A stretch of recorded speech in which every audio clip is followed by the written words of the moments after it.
Hello! When I started my booktube channel, I didn't do TBRs because I'm a mood reader and I didn't want to constrain myself with TBRs, but then I felt the pressure of the expectation for there to be TBRs on a booktube channel, and so I started doing them to kind of be a little bit of a, this is what I might read, and then just mood reading within that. And then I started putting pressure on myself to read all of the books that I was putting on my TBRs, and so I wasn't mood reading anymore. I was mood reading, but I was mood reading based on the mood that I was in at the time that I made my TBR, rather than the mood that I was in at the time I was reading the books. And so over the last few months I've been feeling the strain of that. I've been feeling uninspired by some of the books that I've been pushing myself to read, but also by this channel in general. And then for October,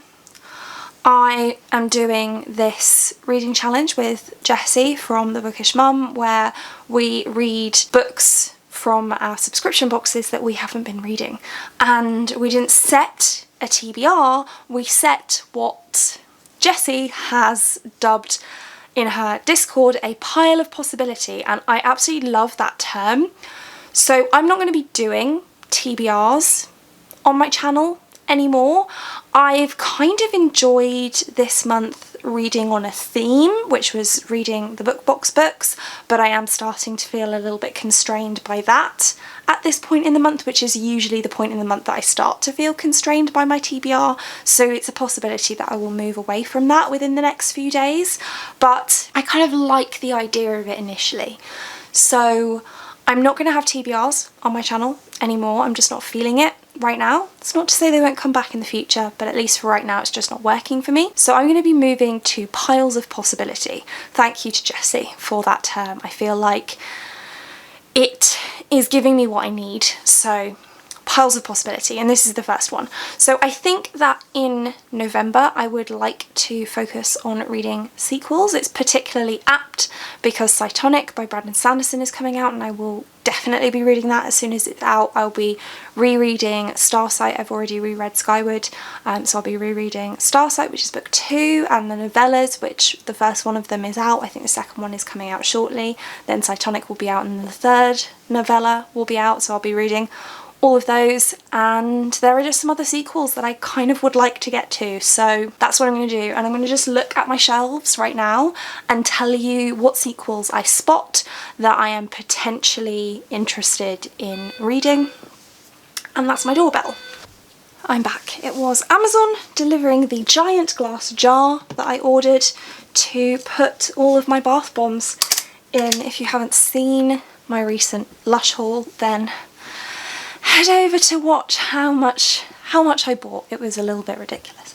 Anyway, so sequels.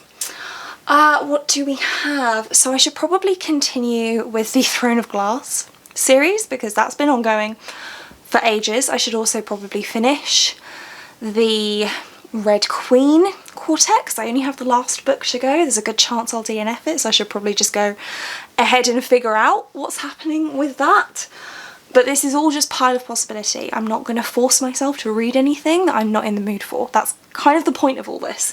So what else do I have? I've got Soul of the Sword by Julie Kagawa, which is the second book in the Shadow of the Fox series. What else? Dragon Republic, quite keen to read that. Oh, what's behind here? A Kingdom of Flesh and Fire and The Crown of Gilded Bones by Jennifer L. Armentrout. I've got those. Reaper at the Gates and A Sky Beyond the Storm by Sabathir. I've got A Conspiracy of Kings by Megan Wallen-Turner. I've got A Vow So Bold and Deadly by Bridget Kemmerer. And what is it called? Venom? I think. Venom? Viper? Can't remember. The second book in the, what's it called? The Isle of Storm and Sorrow series by Bex Hogan. I will have whatever the next Robin Hobb book is, so I think What is it? Let me check. So I read Ship of Magic. So this month I'll be reading Mad Ship, so it is Ship of Destiny will be the sequel that is ready for me. The Galaxy and the Ground Within, I don't have a copy of it, but it's a sequel that I would like to read. Yeah, so those are just some books that I'm potentially interested in. I have a whole video going through my series, so I will link that maybe. And if there are any particular series that you're interested in me continuing with, then let me know and I will endeavour to do so. And yeah, I feel like this is going to be a good move for me. I feel much more positive about not having a set TBR and not putting that pressure on myself. So that's where we're at. And that's my pile of possibility and my theme for November. I'm not necessarily going to have a theme every month, but I felt like reading some sequels, so that's what I'm going to do. And yeah, don't forget to check out Ponderful Books down in the description. And that's it for this one. Thank you so much for watching. If you like this video and want to see more like this from me, then do think about hitting that subscribe button, and I hope to see you here again soon. Thanks. Bye.